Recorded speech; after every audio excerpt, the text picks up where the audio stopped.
সকালে 7 বার আর সন্ধ্যায় 7 বার যদি কেউ এই দোয়াটি পড়তে পারে, আল্লাহ তাআলা তার দুনিয়া এবং আখিরাতের দায়িত্ব নিজে গ্রহণ করে নেবেন। সুবহানাল্লাহি ওয়া বিহামদি।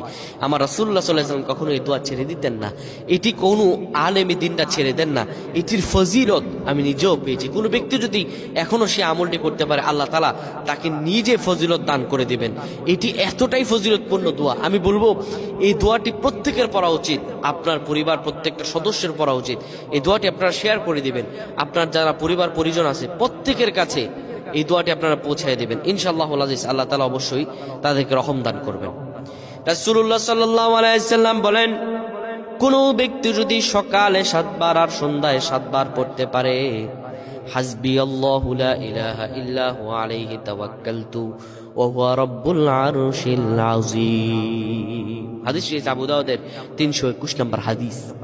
রাসূলুল্লাহ সাল্লাল্লাহু আলাইহি ওয়াসাল্লাম বলেন, কোন ব্যক্তি যদি সকালে 7 বার আর সন্ধ্যায় 7 বার পড়তে পারে, আমার আল্লাহ তার দুনিয়া এবং আখিরাতের পেরেশানি দূর করে দিবেন।